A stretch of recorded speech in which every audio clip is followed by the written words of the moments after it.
परिपथ हम आपको बताए थे साधारण परिपथ क्या होता है। साधारण परिपथ के बाद जो है दो तरह के परिपथ खींचे जाते हैं। एक होता है श्रेणी क्रम, दूसरा होता है पार्श्व क्रम या फिर उसका नाम है समांतर क्रम, है ना। श्रेणी क्रम जो है परिपथ क्या होता है, उसी से एक आरेख हमको बनाने बोल रहा है कि 3 तरह के प्रतिरोधक आपको हम देते हैं और बैटरी कितने सेल का लेना है वो भी हम आपको बता देते हैं। उसके सहारे आपको एक परिपथ आरेख खींचना है, यानी कि आपको एग्जाम में ऐसे पूछा जाएगा कि आपको सारा बात बताएगा कि कितने कितने उनका प्रतिरोधक आपको लेना है, बैटरी कितने वोल्ट का होना चाहिए, और आपको एक आरेख जो है निर्माण करना है। एग्जाम में पूछा जाता है। तो 3 प्रतिरोधक हैं, उसके सहारे हमको एक आरेख खींचना है। सबसे पहले आपको एक सिंपल सा आरेख खींच लेंगे, एक सिंपल सा आरेख खींच लेंगे। बैटरी सेल का जगह छोड़ दीजिए ऐसे, ठीक है। इतना तो सभी को करने आता है। इसके बाद सबसे स्टार्टिंग में आपको ध्यान देना है कि यहाँ पर सेल जो फीड कीजिएगा, सबसे पहले सेल को बनाते हैं। सेल को बनाने के लिए आपको क्या करना होगा, बताए थे आपको कि जितने जो है सेल प्रदर्शित करने हो उतने आपको बड़ी लाइन और छोटी लाइन यानी प्लस का लाइन और माइनस का लाइन का कॉम्बिनेशन देखना है। उसी से पता चलता है कि कितने बैटरी को आपने एक साथ जोड़ा है। यहाँ पे कहता है कि आपको जो है सीधा सीधा बात कर रहा है कि 2 वोल्ट का जो है आपको बैटरी सेल लेना है, वैसे वैसे 3 लेने हैं। कितने लेने हैं? 3 लेने हैं। तो इसका मतलब है कि यहाँ पे लाइन कितने होने चाहिए, बड़ा लाइन 3 और छोटा लाइन भी 3। बड़ा लाइन किधर होता है आप जानते हैं, प्लस वाला लाइन इधर होता है, इधर होता है, इधर होता है। इसके बाद आप छोटी लाइन के साथ एक बड़ी लाइन खींचते हैं, फिर एक छोटी लाइन के साथ क्या करते हैं, एक बड़ी लाइन खींचते हैं, है ना। इसके बाद कौन होता है, छोटा वाला। बड़ा वाला लाइन कौन सा है, प्लस का, छोटा वाला कौन है, माइनस का। देखो यहाँ पे ध्यान से, बड़ा वाला लाइन कितना है, 1 2 3, और छोटा वाला भी कितना है, 1 2 3। इसका मतलब कि 3 सेल है 2-2 वोल्ट का, तो कितना हो जाएगा, 2-2 वोल्ट का 3 बैटरी है आपके पास, तो टोटल जो है बैटरी का पावर कितना हो जाएगा, 6 वोल्ट। तो आप यहाँ क्या लिखेंगे, V = 6 वोल्ट बराबर टोटल बैटरी का पावर कितना है, 6 वोल्ट का है, ठीक है। तीनों को हमने क्या किया है, एक साथ जोड़ दिया, इसलिए वो कितना हो गया टोटल इसका पावर, 2-2 का बैटरी है, 3 जोड़ेंगे कितना हो गया, 6 हो गया। हमको ये कुंजी लगाने बोला है, क्या लगाने बोला है, कुंजी। आपको बताए थे कि कुंजी में एक बिंदु का मतलब क्या है, जब भी आप कुंजी बनाते हैं तो ऐसे भी डॉट दे करके आप बना सकते हैं, यानी जो स्विच क्या है, स्विच है। इसको और अच्छा से जानने के लिए आप के लिख देंगे नीचे, यानी के फॉर कुंजी, है ना, क्लियर है। इसके बाद आप प्रश्न क्या करता है, अब हमको इसी में 3 प्रतिरोध जोड़ने हैं। क्या जोड़ने हैं, 3 प्रतिरोध जोड़ना है। एक 5 का है, एक 8 ओम का है, एक 12 ओम का है। प्रतिरोध को आपको ए वाला लाइन में जोड़ना है। कहां जोड़ना है, ऊपर वाले लाइन में।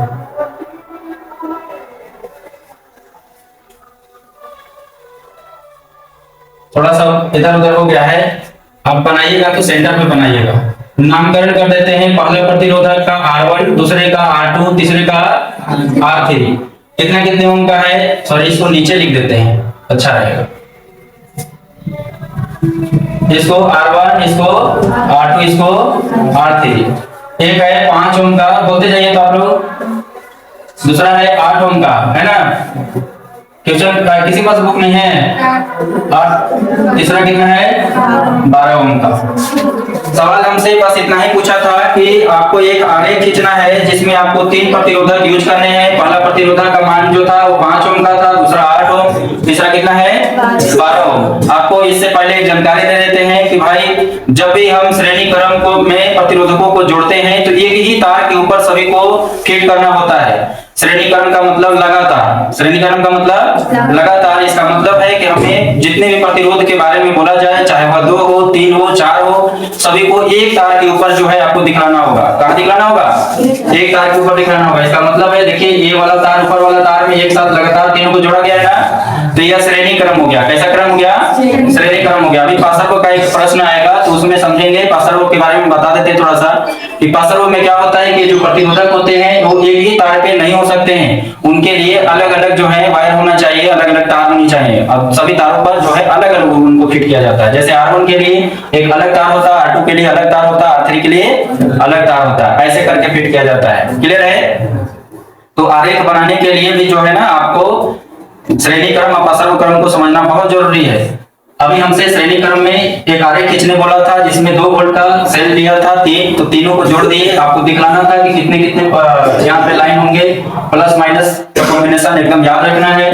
धारा किधर से बहेगा बताए थे, किधर से, प्लस की ओर से चल रहा है ना, तो डॉट भी आप देना ना भूलेंगे, डॉट भी देना नहीं भूलना है, इधर से आपको डॉट देना है। ये हो गया आपका पहला जवाब, पहले प्रश्न का जवाब खत्म। ये अगला नेक्स्ट प्रश्न कहता है कि इसी में आपको एक जो है एमीटर भी लगाना है। क्या लगाना है, एमीटर भी लगाना है, तथा एक जो है वोल्ट मीटर भी फिट कीजिए। लेकिन वोल्ट मीटर कहां पे होना चाहिए, तो वो जो है तीसरा प्रतिरोधक जो है ना 12 ओम का प्रतिरोधक, उसके पास, यानी उसके लिए वहां पे आपको वोल्ट मीटर लगाना है। तो जब भी आपको वोल्ट मीटर लगाने का बात करें, अगर सिंपल सा अगर हम बात करें कि अभी इसी आरेख में सपोज मान लो तुमसे कहा जाता है एमीटर भी दिखाओ और वोल्ट मीटर भी दिखाओ। वोल्ट मीटर किसी एक विशेष प्रतिरोधक पे नहीं दिखाने का बात करें, सिंपल सा बात करें आपसे कि वोल्ट मीटर भी फिट करना है इसी में, तो आप क्या करते, आपको बताया गया है कि एमीटर जो है आपको फिट करना है, तो एमीटर को आप कहां फिट करते, प्लस के साइड में, यानी यहाँ पे आपको दिखा देना था। और जब भी वोल्ट मीटर दिखाना हो तो आपको ऐसे करके यहाँ पे वोल्ट मीटर को दिखाना है, यानी कि सभी प्रतिरोधक को कवर करना है। क्या करना है, सभी प्रतिरोधक को कवर करना है। क्योंकि ये तीनों प्रतिरोधक एक लाइन में है, तो इसके ए वाले छोर से और लास्ट वाले छोर से मिलाकर के एक तार निकालेंगे और उसमें जो है हम वोल्ट मीटर को जोड़ देंगे। क्लियर है, ताकि ये वोल्ट मीटर ये तीनों का जो है विभवांतर को बदला सके, है ना। तीनों के लिए एक ही वोल्ट मीटर है ना, तो इस छोर से इस छोर में ही फिट करना होगा। तो ये हो गया एक सिंपल सा आरेख जिसमें आपको एमीटर, विभवांतर, वोल्ट मीटर और प्रतिरोधक जितने बोले जाएं उतने आपको लगाने हैं। अगर सपोज मान लो यहाँ पे 4 प्रतिरोधक एक और होता 16 ओम का प्रतिरोध, तो आप क्या करते, इसी में यहाँ पे जोड़ देते, यहाँ पे बना देते ना एक, तो देखा था इसमें जितना प्रतिरोधक बोले उतना आपको एक ही लाइन में फिट करना है, बस ध्यान नहीं रखना है। श्रेणी क्रम में, किसमें, श्रेणी क्रम में। तो ये आरेख हो गया आपका, आरेख एग्जाम में पूछे जाते हैं। क्लियर है, यहाँ तक क्लियर है। चलिए इसको हम मिटाते हैं, दूसरे प्रश्न के लिए हमको मिटाना पड़ेगा। दूसरा प्रश्न हमसे कहता है कि भैया आपको टोटल में वोल्ट मीटर को नहीं लगाना है, कहां लगाना है, ओनली फॉर हमको तीसरे प्रतिरोधक यानी 12 ओम के ऊपर जो है हमको लगाना है।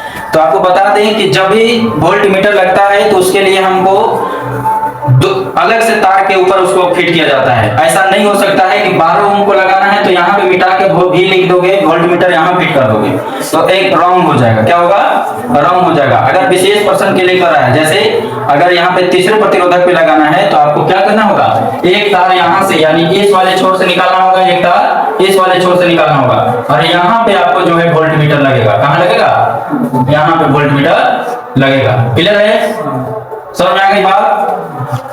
तीसरे प्रतिरोधक के ऊपर हमको वोल्ट मीटर लगाने की बात कर रहा है प्रश्न, तो हम जो है क्या किए, इधर से एक तार लिए और एक तार इधर से निकाल के इसको अलग से हम जो है केवल इसके ऊपर ही हमको वोल्ट मीटर लगाना था, इसलिए ऐसा किया गया। अभी जो इससे पहले हम बताए थे वो किसी विशेष प्रतिरोधक के बारे में नहीं बोला था, इसलिए हमने क्या किया था, तीनों को कवर किया था। क्या किया था, तीनों को कवर किया था और तीनों से जो है मिला करके वोल्ट मीटर को कनेक्ट किया था। क्लियर यहाँ तक, तो आपको ये करना था। इसमें साथ ही साथ एमीटर फिट करने का बात किया, एमीटर भी हमने लगा दिया। अब इसमें धारा बढ़ रही है ना, तो आपको जहां पे डॉट आपको दिख रहा है वहां पे आप धारा लिख सकते हैं कि यहाँ से जो है आई यानी कि धारा बढ़ रही है। क्या बढ़ रही है, धारा बढ़ रही है।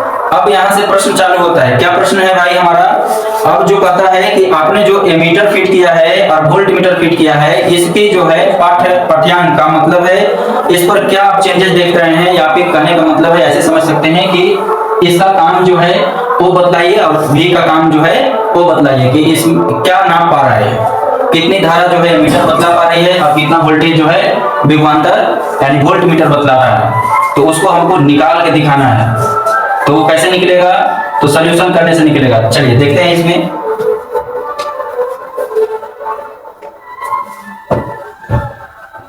लिखिए, कॉपी पर लिखे तो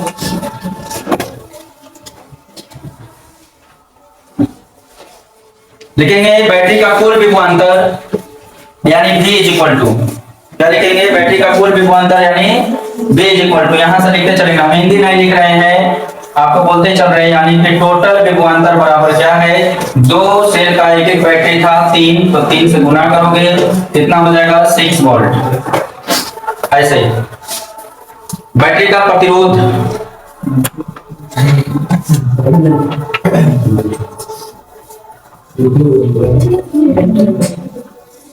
बैटरी का प्रतिरोध लिखेंगे, यानी कि R इज इक्वल टू, वो कितना हो जाएगा R1 plus R2 plus R3। R1 कितना दिया हुआ है 5 ओम, R2 है 8 ओम, R3 है 12 ओम। सभी को जोड़ दो, कितना हो जाएगा 25। यहाँ तक लिखे। ये जो फार्मूला आप देख रहे हैं ना, ये दोनों के लिए होता है। बता देते हैं आपको, श्रेणी क्रम में भी आपको टोटल प्रतिरोध निकालना होगा और पार्श्व में भी आपको टोटल प्रतिरोध निकालना होगा। फर्क बस इतना है, आप ध्यान रखेंगे कि श्रेणी क्रम में आपने एक ही तार के ऊपर लगातार प्रतिरोधकों को जोड़ा है, तो यहाँ पे आपको टोटल अगर प्रतिरोध निकालने को ले तो उसको हम R से लिखते हैं। क्या लिखते हैं R बराबर, यानी कि प्रतिरोध बता रहे हैं टोटल, तो टोटल प्रतिरोध में हमने एक लगातार सबको जोड़ा है ना, तो यहाँ भी हम क्या किए हैं, एक फार्मूला बनाए हैं कि R1 plus R2 plus R3। यहाँ से एक समीकरण निकल के आता है हमारा, आप कह सकते हैं अब जो है फार्मूला है एक तरह का, कि जिसमें लगातार हम R1 R2 R3 अब जितने भी प्रतिरोधक होंगे श्रेणी क्रम में, उन सबको लगातार हम जोड़ देंगे। सपोज मान लो यहाँ पे चौथा भी प्रतिरोधक होता, क्या होता, चौथा प्रतिरोधक होता, तो यहाँ पे आप क्या करते, प्लस करके एक और ऐड कर लेते ना, यानी कि R को लिख लेते। अगर पांचवा होता तो आप यहाँ पे प्लस करके क्या लिखते, R फैक्टर। यानी कि कहने का मतलब है कि श्रेणी क्रम में लगातार प्रतिरोध को निकालने के लिए लगातार सभी प्रतिरोधकों को जोड़ना होता है। पार्श्व में क्या होता है वो आगे चल के बताएंगे। वहां पे आपको यहाँ पे R लिख रहे हैं ना, वहां पे तुल्य प्रतिरोध निकालने का जो है फॉर्मूला होता है। क्लियर? यहाँ तक सभी को हमने पुट किया है, R1 का वैल्यू, R2 का वैल्यू, R3 का वैल्यू जोड़ दिया है हमने। कितना आया 25 ओम। कितना आया 25 ओम आया है। अब हमसे कह रहा है कि एमीटर कितना धारा जो है बढ़ रहा है एमीटर से पता करो, तो उसके लिए हमको एक लाइन लिखना होगा। लिखेंगे एमीटर का पाठ्यांक लिखो बराबर, एमीटर का पाठ्यांक बराबर परिपथ में प्रवाहित धारा। इस लाइन का मतलब है कि जो एमीटर के बारे में हमसे सवाल कर रहा है कि आप एमीटर की गणना करें कि वो कितना धारा बह रहा है ना उसके अंदर, तो इसका मतलब है कि उसमें एमीटर किसके लिए लगाया जाता है, धारा मापने के लिए। किसके लिए, धारा मापने के लिए। तो इसका मतलब है कि इसका रिलेशन डायरेक्ट किससे है, आई से है, यानी कि धारा से है। तो हम ओम के नियम से जानते हैं कि आई बराबर अगर हम निकालना चाहें तो कैसे निकलेगा, आई बराबर क्या लिखेंगे, तो V बटा R लिखेंगे। क्या लिखेंगे, V बटा R। तो V बटा R के फार्मूला से हमको V पता है, कितना पता है 6 वोल्ट। कितना पता है, पता है ना, बैटरी कितने वोल्ट का है 6 का। अब हमको जो है R भी टोटल अभी निकल के आया, कितना आया 25 ओम। तो हम यहाँ V और ओम को नहीं लिखेंगे, ठीक है। अब इसको काटिएगा, कितना आएगा, काटिएगा तो 0 पॉइंट कितना आएगा 24 आएगा। कितना आएगा 24। किसमें आंसर होगा, A4 कौन बताएगा। यहाँ पे हमने क्या लिखा है, इसको तो आप एमीटर कहते हैं। एमीटर से जो धारा निकल करके वो बतलाया कि इतना धारा बह रहा है, तो किस में, ए वाला ए का मतलब क्या है, एम्पियर। क्या है, एम्पियर है, ठीक है। यानी कि 0.24 एम्पियर जो है गणना करके एमीटर बतलाता है कि इतना एम्पियर का धारा इसमें प्रवाहित हो रही है। क्लियर है, क्लियर है यहाँ तक। तो ए हो गया हमारा किसका वैल्यू, यानी कि हमने एमीटर को गणना करके बता दिया कि एमीटर जो है ए काम कर रहा है। एमीटर क्या काम कर रहा है, ए काम कर रहा है, धारा को बतलाने का काम किया। इतना जो एम्पियर धारा इसमें प्रवाहित हो रही है। अब आगे हम चलते हैं। इसी में हमसे पूछा था कि अब आप जो 12 वोल्ट वाले प्रतिरोधक के ऊपर लगाए हैं एक वोल्ट मीटर, तो उस वोल्ट मीटर का क्या यूज है, वो क्या कहना चाहता है ना। तो उसके लिए भी हमको निकालना पड़ेगा, तो निकालेंगे इसको। उसके लिए भी एक लाइन लिखेंगे, वोल्ट मीटर का पाठ्यांक बराबर, एक लाइन लिखो, वोल्ट मीटर का पाठ्यांक बराबर 12 ओम वाले प्रतिरोधक के सिरों के बीच विभवांतर। ये लिखने की आवश्यकता नहीं थी, फिर भी हमने लिखवा दिया कि आप जो वोल्ट मीटर लगाए हो वो कहां लगाए हो, तो 12 ओम वाले प्रतिरोधक के सिरों के ऊपर लगाए हो। कहां लगाए हो, लगाए हो ना 12 ओम वाले प्रतिरोधक के ऊपर, ठीक है। क्लियर है यहाँ तक? तो हम जो है वोल्ट मीटर किसको मापेगा? केवल 12 ओम के प्रतिरोधक पे काम कर रहा है ना, वो कहां पे काम कर रहा है? तो इसलिए हम लिखेंगे, क्या लिखेंगे कि जब हमको ओनली फॉर 12 ओम के प्रतिरोधक को निकालना है तो आप जानते हैं कि यहाँ का पावर निकालने के लिए क्या किया जाएगा?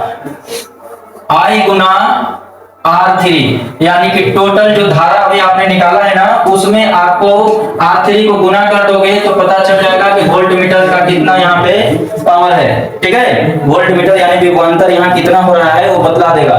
तो गुना करेंगे, I बराबर कितना है हमारे पास 0.24 और R3 का वैल्यू कितना है 12 है। गुना करेंगे कितना आएगा 2.88 आएगा। क्या आएगा? एकदम सिंपल सा लॉजिक है, जिसका निकालना हो उसी का गुना आई के साथ, जिसका निकालना हो उसी का गुना आई के साथ। क्लियर है? सबका निकालना होता तो क्या करते?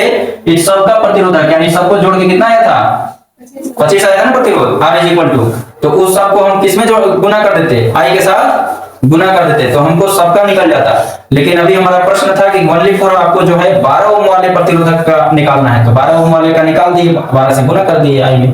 क्लियर है यहाँ तक?